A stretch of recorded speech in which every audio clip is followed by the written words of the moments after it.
can't keep turning a blind eye to segregation and racism in our country. We must take a stand to humanize and to colonize. Behind every face, there is a story that needs to be heard.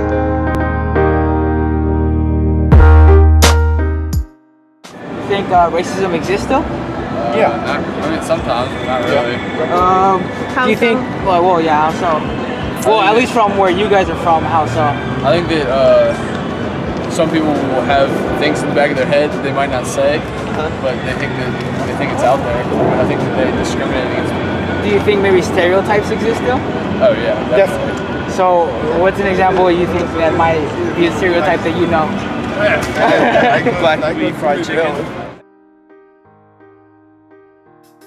Do you think racism still exists? Yes. Why? There is too much. Well, I find it's localized to certain areas. Education. Education. Why do you think that? I find educated people.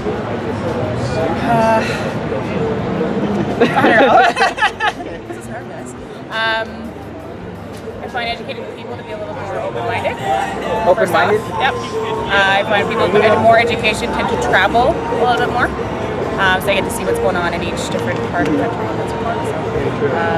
Some of the stereotypes you guys might see or Chinese drivers are terrible. Chinese drivers are terrible. And I am half Chinese, so but it actually might be a little bit of a true stereotype. Well, have any of you girls ever felt like discriminated against or maybe like looked down on or anything like that? For me, not that I've noticed. Maybe behind my back, but not to my face. Yeah. What's some stereotypes that maybe you've encountered in your life? Or that you've heard. Or that you've heard, yeah. All black people like chicken, I guess. That was mentioned tonight already. That was mentioned again tonight. What do you think about that? I think everybody has an opinion. I mean, everybody likes chicken, not just one race. That's true. You know, and how Hispanics and blacks are the only ones that pretty much live in mediocrity, and you know, are considered. I guess it's not just inferior type people. Exactly. Yeah. It's not just blacks or Hispanics, but I think some Caucasian actually, suffer the same thing.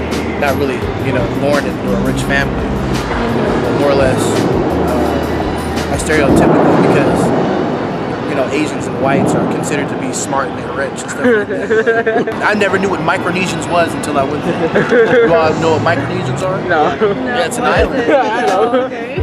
Yeah, Micronesian people. They're from an island, so that was a race that I wasn't too familiar with.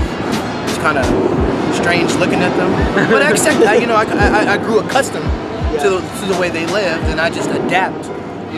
Pretty much. Becoming an amphibian and, adapting to your environment. That's just me. I've always been that type of person.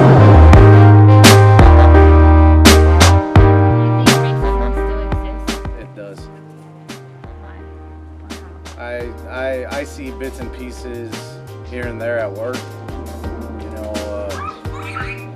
We got people from Guatemala, we got people from Mexico, we got blacks, we got whites, and even though they say that even though times are different, I still see it when things get a little heated.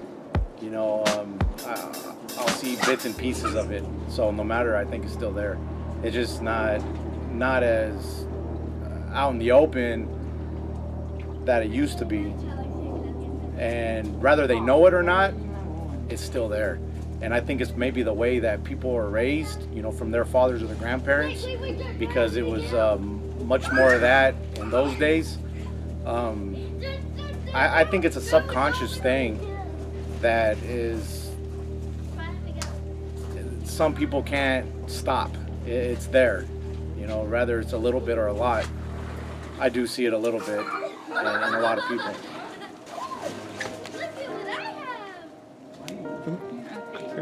Have you ever felt discriminated against? Matter of fact, yes.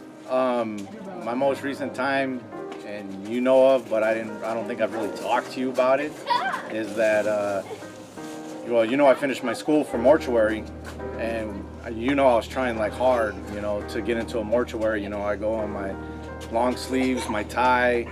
You know, when I was right here at the Palms Mortuary on Boulder Highway, when I was talking to that guy, Joe Palmer, and I actually got a little comfortable.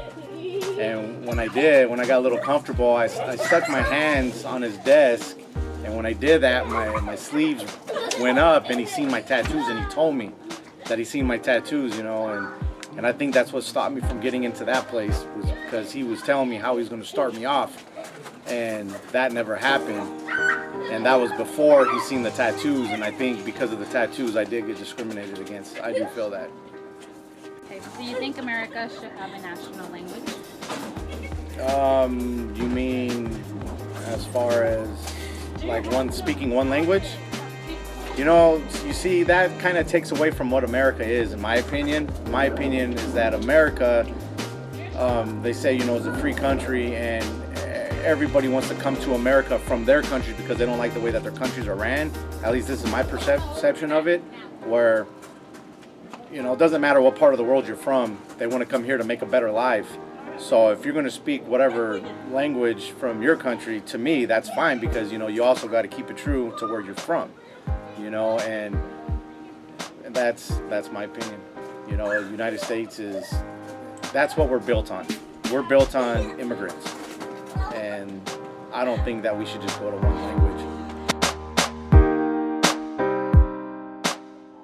Activity. I love everybody. I'm just saying, in your lousy Instagrams, you don't have to have yourself with walking with black people. You're originally from Guam, correct? Yes. Did you feel any discrimination while in Guam? No, I mean, Guam is a really small community, but at the same time, everyone knew everyone's business as with a small town. So we felt open enough to be open. Like, you know, we could just be ourselves and no one will judge us. Or like, the big thing there too is when you meet your other half's family, there's no like, oh no, I'm like meeting the girlfriend for the first time, you know, or the family for the first time. It wasn't anything like that. They made you feel comfortable enough to bring them to a party. Hey, this is my girlfriend, you know. It's pretty open. Coming to Vegas now, woo, straight from Guam, oh man, I don't know. It was a shocker, because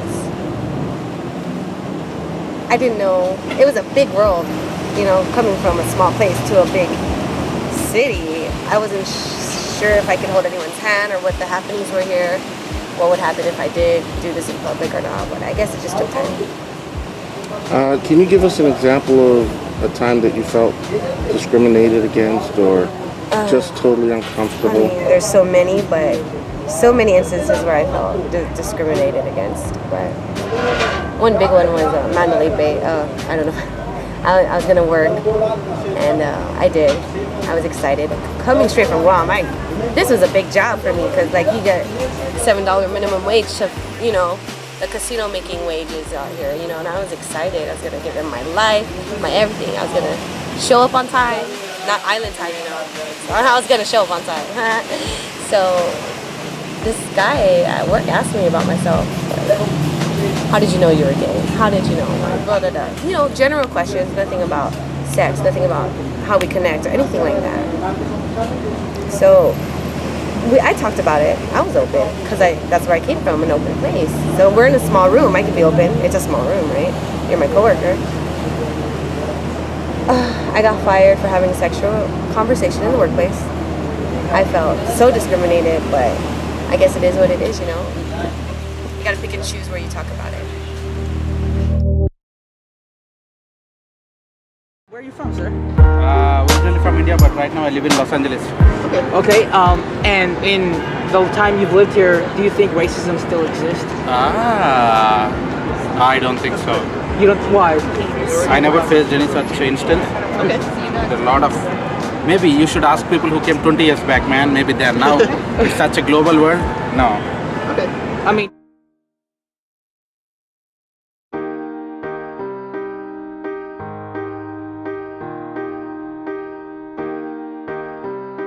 To go upon entering the court for pregame warm-ups, a unified statement from the Clipper players wearing their warm-up shirts inside out, so the word Clippers are not across their chests. A statement apparently made regarding the racist comments allegedly made by owner Donald Sterling on a tape that was released by TMZ on Friday, and it's all anyone discussing and anyone thinking about. Heat players come out to the middle of the floor, take off their logo shirts, and wear their warm-ups inside out. Now, an equipment kid quickly picked up the shirts, not realizing the symbolism. The Heat were showing that they stand with the Clippers players, who did the same thing yesterday, of course. But LeBron quickly told them, hey, put them back. And guys, we need to be clear. Heat players told me they have no beef with their own ownership. In fact, the Heat's Mickey Arison was actually the first owner to come out with a statement condemning Clippers owner Donald Sterling. But as Dwayne Wade said, they wanted to show with that gesture that until the NBA does something about Sterling, all players across the league have an issue.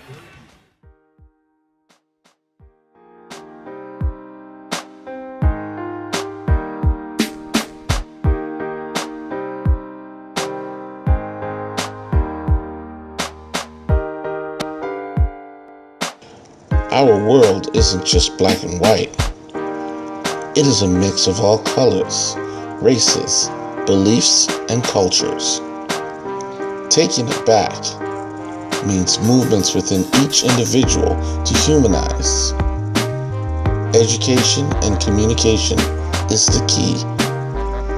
Our group demonstrated stories of individuals showing actions and experiences of stereotypes, racism, and strengths to decolonize. This is our story of resistance and hope. I'm a Mormon. I'm Latina. I am Jamaican. I'm Cuban American. I'm Colombian. I'm Salvadorian.